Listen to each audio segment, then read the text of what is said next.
Hey guys, my name's Zach Ferguson. I've been a tricker for the past 14 years, and I've been a professional tricking coach for the past 8. I live in Raleigh, North Carolina, and I teach at a gym here called Enso Movement. My goal for this channel is to help you reach your tricking goals. I may not be the best tricker, but hopefully my experience can help you become the best.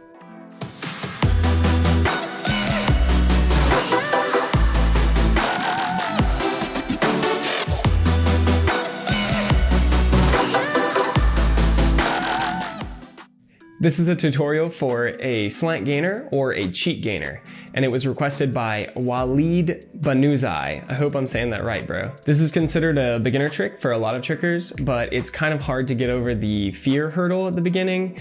So I'm gonna teach you guys 4 different methods for getting over the fear and understanding how the motion works with your body.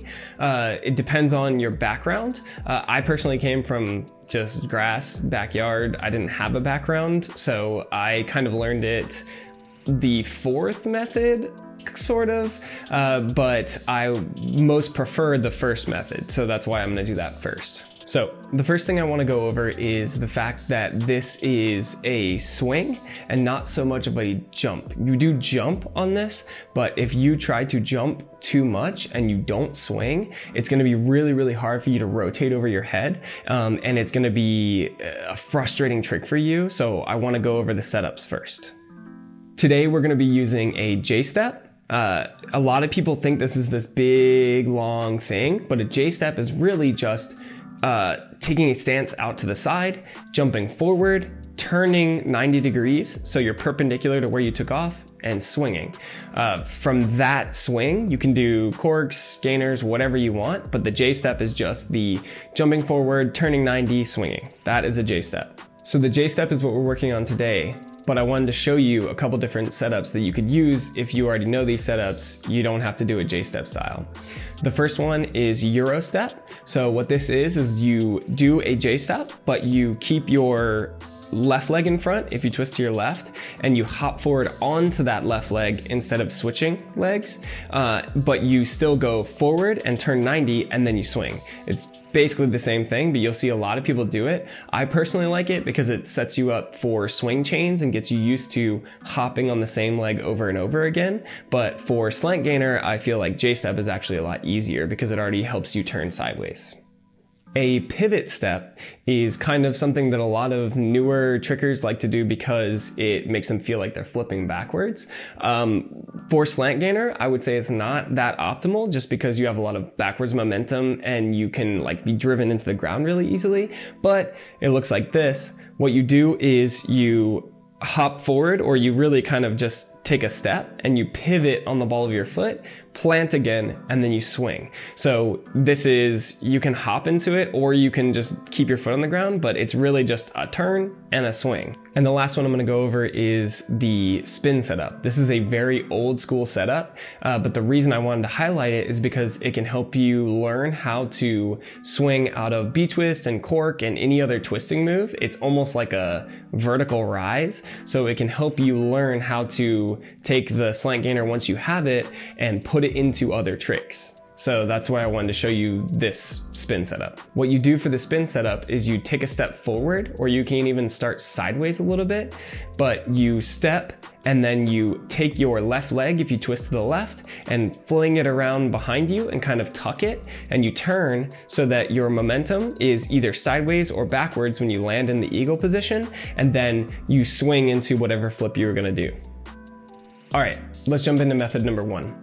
So this is more of a kicking method. I find that a lot of kickers learn slant gainer faster than other types of movement artists or people with different backgrounds, because I feel like a lot of people approach this from a place of flipping, but a slant gainer is called a slant gainer or a cheat gainer because you don't actually flip that much. Your head and your hips kind of become parallel, just like with a butterfly kick.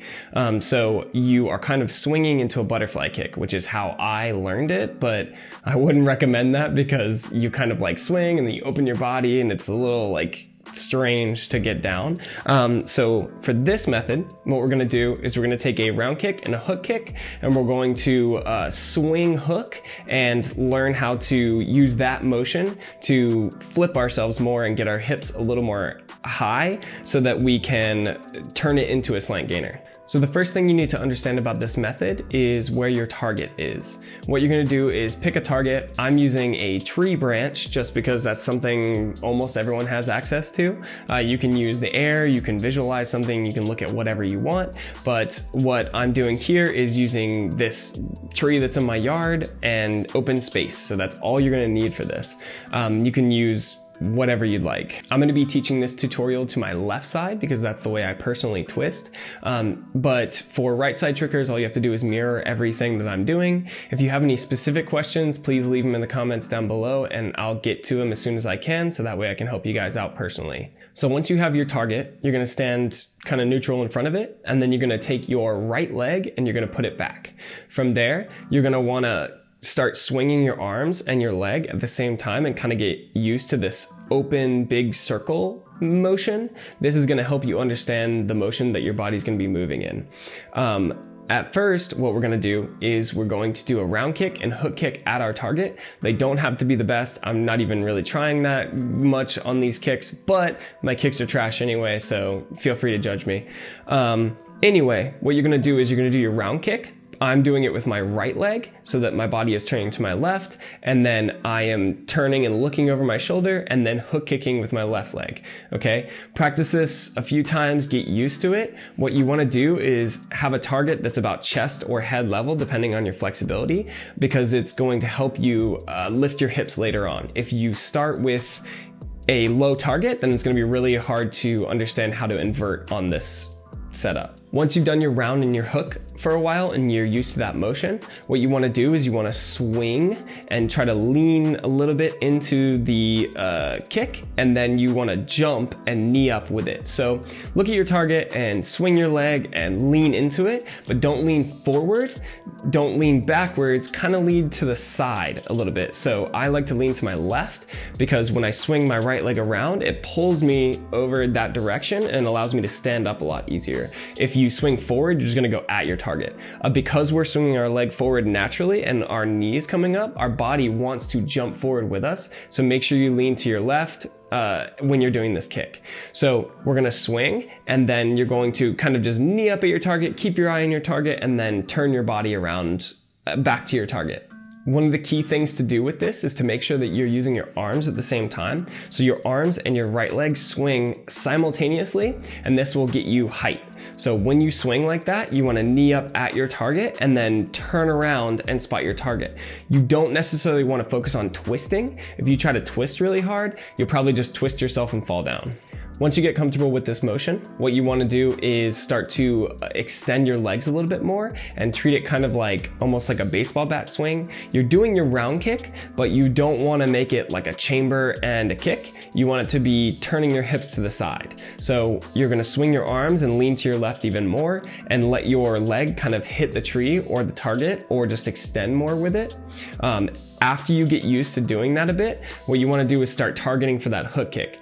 If you try too hard with the hook and you don't accentuate the first leg, the right leg, then you're not gonna have a lot of power in this move. So focus on, if you're trying to hook kick, swinging as much as you can and really trying to see your foot come across the target with your eyes before you jump and turn and go for the hook kick. As you start to swing more and more, you want to kind of visualize going over a barrel a little bit. As I swing my leg over, if the barrel is on my left side, I want to swing over it and land on the other side of it. It kind of creates this hollow position with your body. So once you get the barrel motion and you feel like you are coming over a little bit, what you want to do is keep both legs straight. So again, the hips are turned like a round kick and a hook kick, but you don't need to focus on doing perfect kick form. All you need to feel on this is that your legs are straight when they're going through the target. On this, your goal is to keep your whole body in line. So my shoulder should be in line with my right leg if I'm doing this properly. And then once I get in the air, I kind of just spot the ground, and then I spot the target again, and I just get my leg kind of going through the target, but it doesn't have to be a perfect hook kick. Once you get that down and you have the barrel motion with straight legs, what you want to do is you want to turn sideways to your target. So my chest is facing forward, but my target is to my left. This is going to allow me to start to have to lean to get my legs through that target, and this is going to help you feel more like you're doing a gainer. So you set up, you get an eagle position, but both legs are on the ground, and then you look sideways at your target, and then you swing up and through like you're gonna kick, but just get the feeling of it first and do just some knees. Then you can swing really hard and start doing the round hook motion just like on the last step. Progress through it safely because you're gonna start falling at some point. If it's not this step, it's gonna be the next step. So just be cautious about it. Make sure you feel like you're making a big circle with it, with your arms and leg. So that way you have this like centrifugal force of a swing pulling you around, and it's not just a jump like I was saying at the beginning. Keep progressing through this method until you can confidently say that you've kicked the target with both kicks.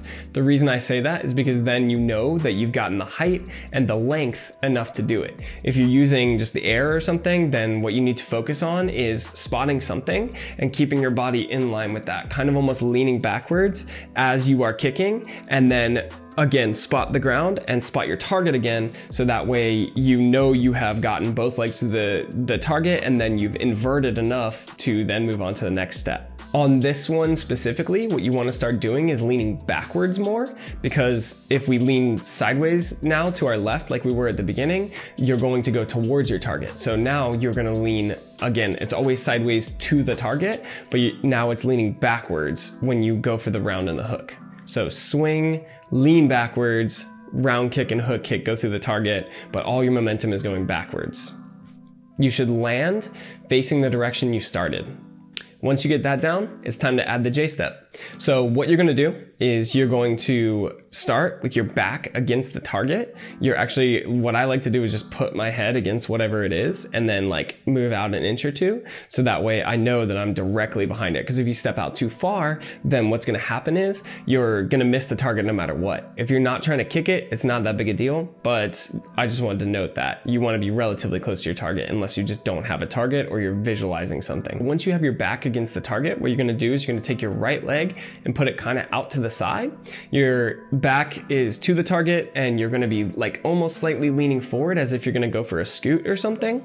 And then you're going to have your left leg backwards as if you were gonna kick a soccer ball or something.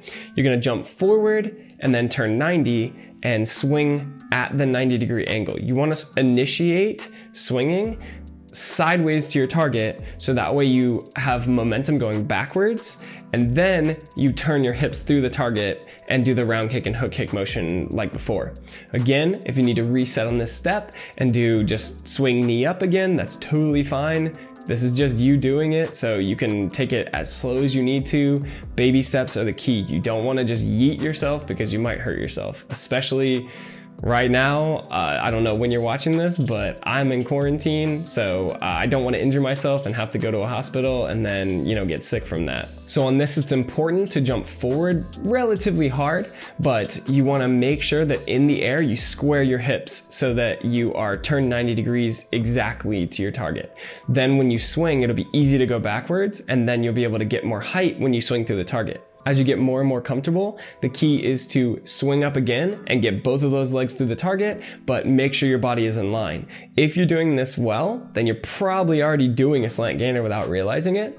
But one key thing that you can do to make it flip more, if you feel unsatisfied with it, is to swing, and as you're swinging, spot the ground behind you, and then this will force your head to go down a bit because you're lifting your hips and your head is looking backwards, and your body naturally follows your eyes. Specifically, your feet will go where you're looking. That's where you want to target for most kicks.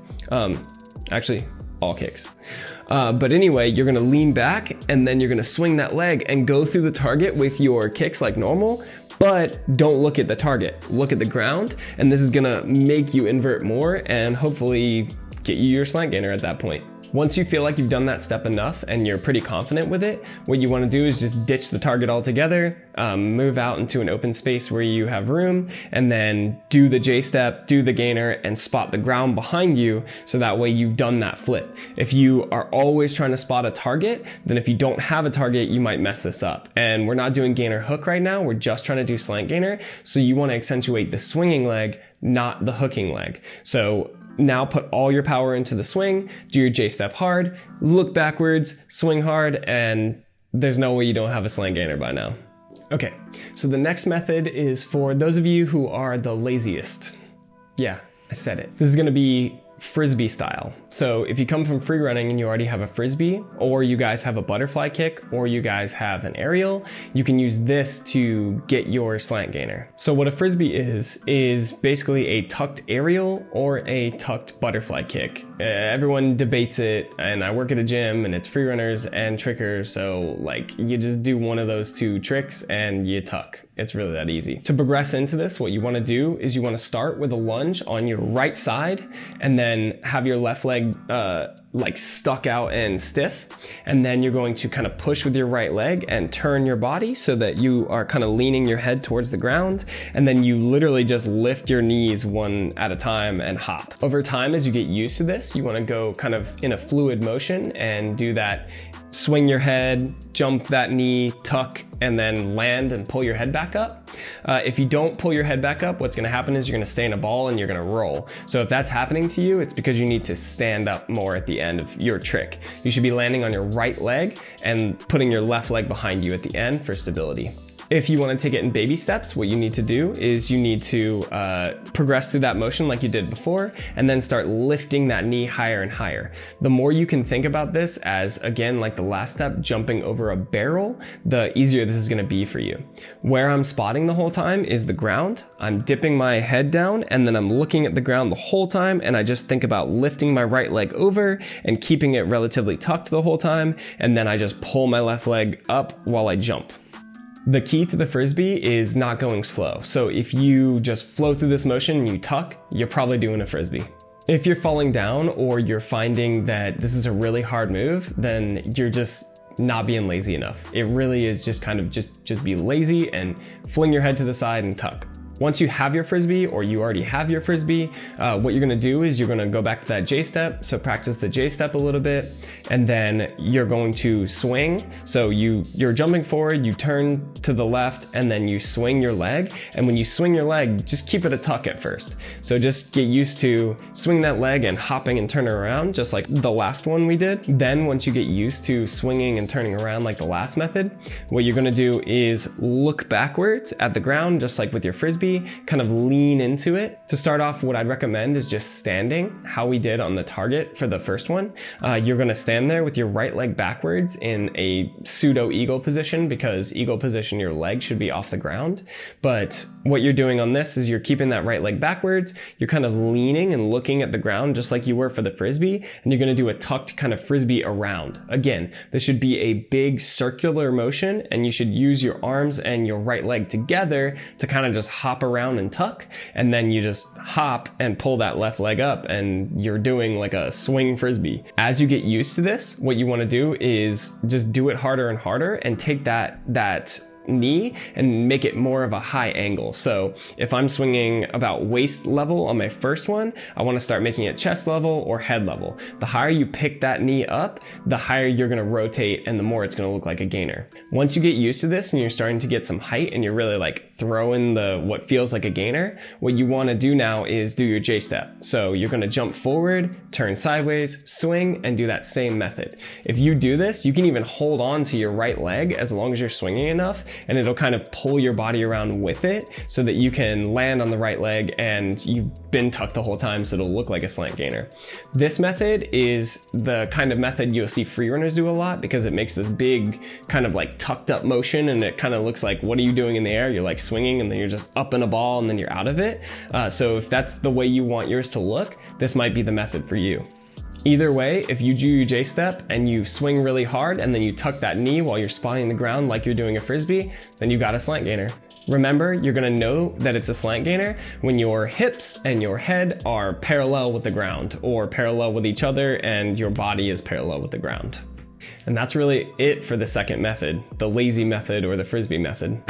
For the third method, this comes from people who I would say were more cautious. If you're the cautious type, like some of my students, I'd recommend doing it from a Macacao. So for a Macacao, all you really need is a cartwheel. So if you can do a cartwheel, you can turn that into a slant gainer.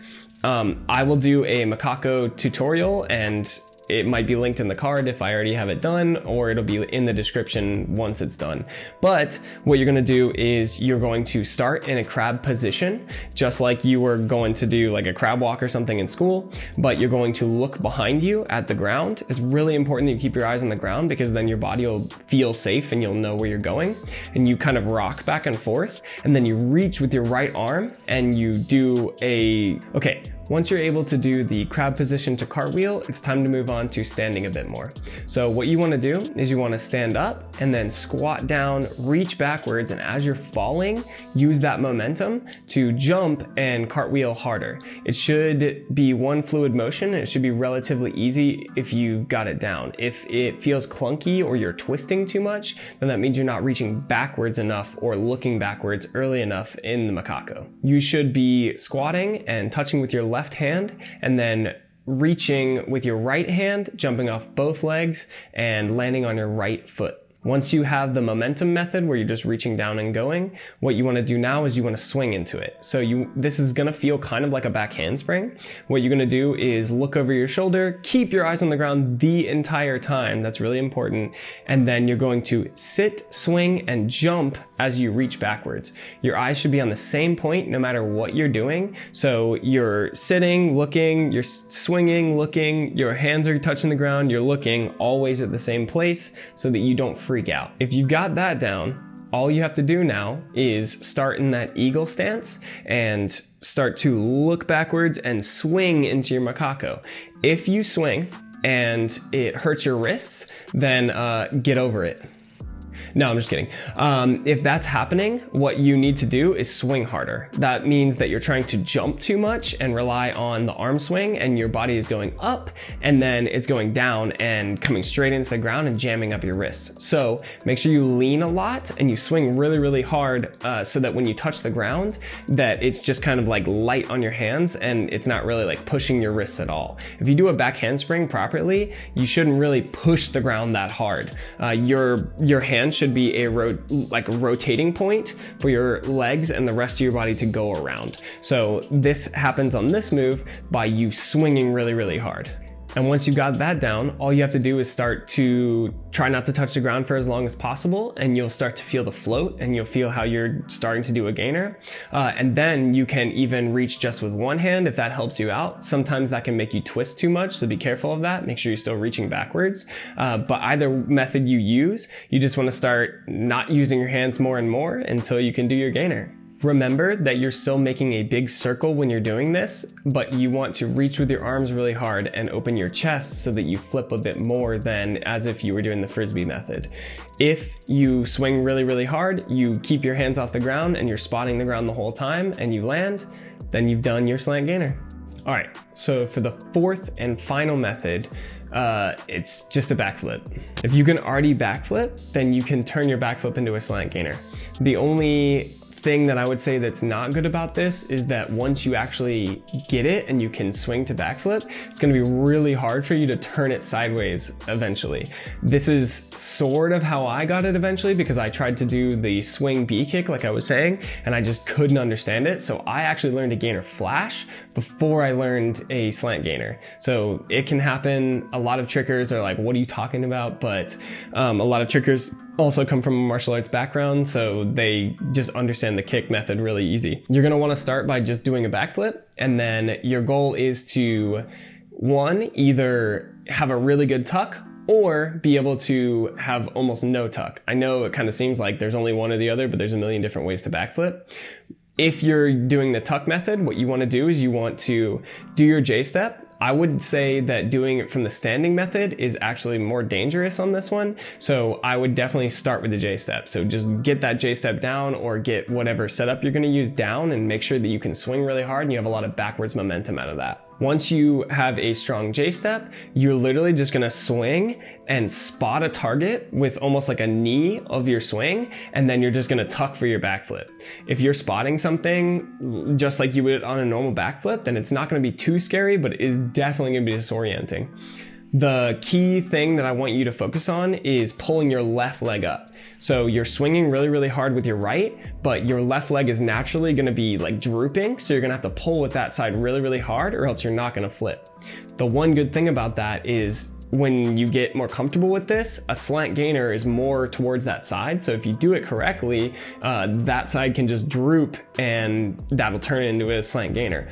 But for now, if you're doing it backflip style, it can cause you to not rotate and fall on your head, so don't do that. If you're doing it with the open body position, then all you have to do really is set up for that hard J-step like I was saying, and then swing really hard and lean backwards with your head and spot the ground and just backflip like you normally would. This is also gonna feel awkward in that it's gonna be a lot of core strength to pull yourself over, but if you're doing that, then you're doing a gainer. You're doing like a straight over gainer or a tuck gainer on either of those methods. Once you have that, you want to start splitting your legs more and more so that you land on your right leg before you land on your left. This is going to again be more of a flash gainer, but with a gainer flash, you really want to focus on getting that full extension with your legs so it looks strong and sharp. But for all intents and purposes, you're doing a flash gainer if you can swing, go straight over and land on your right foot before your left. Once you have that down and you're basically doing a gainer flash, what you want to do is when you're setting up for that J-step, you jump, you land on your left leg, and then you immediately spot the ground behind you to your left, just like on the other methods, and then you swing and tuck for your backflip. This is gonna accelerate you really, really fast, and it's gonna bring you around the side aggressively, so just make sure you're ready to roll in case of that. But if you guys are swinging hard and you're tucking and you're turning sideways, and you're doing the gainer flash like you did before, but on a sideways axis, then you're doing a slant gainer. So that's really it, guys. That's 4 different methods for getting your slant gainer. You have no excuses now to not get a slant gainer, except for like maybe just not wanting to do it and hurt yourself or whatever. But if you have grass, or you have a target, or you can do a cartwheel, or you can do a backflip, or you can do an aerial or a frisbee, you can learn a slant gainer. So I hope that helped, guys. I really want to grow this channel and I really want to do more tutorials. I've been doing example videos because it's easy to just put together really fast and be like, this is an example of this trick. And I will continue to do those if you guys feel that those are helpful. But if you don't feel like they're helpful, then I'm just gonna do tutorials. Either way, I am gonna start doing at least 1 tutorial a week so I can grow this channel. My goal is to get to 1,000 subs and really try and monetize. Right now we are in the pandemic and we're all at home doing nothing, and everyone's job security is up in the air. So I'm using YouTube as maybe a safety net for the future. I'm not sure. But if you guys can support me on this channel, hit the like button, comment below, let me know if you want a different tutorial or if there's a trick you're trying to get that I can give you tips on. I'd love to do that. So please subscribe to my channel. There's going to be at least 1 video a week, if not 2. The next one coming up is hyper twist. So if you want a hyper twist tutorial, stick around. Until next time, stay away from other people, quarantine yourself, but try to still have fun and try not to be too freaked out by it. Getting exercise is really healthy for you, and it's starting to warm up here in Raleigh, so I'm going to be outside more, filming more videos and stuff for you guys. Please stay healthy and take it easy and have a good time, even though this is a stressful time. I'll see you guys next time.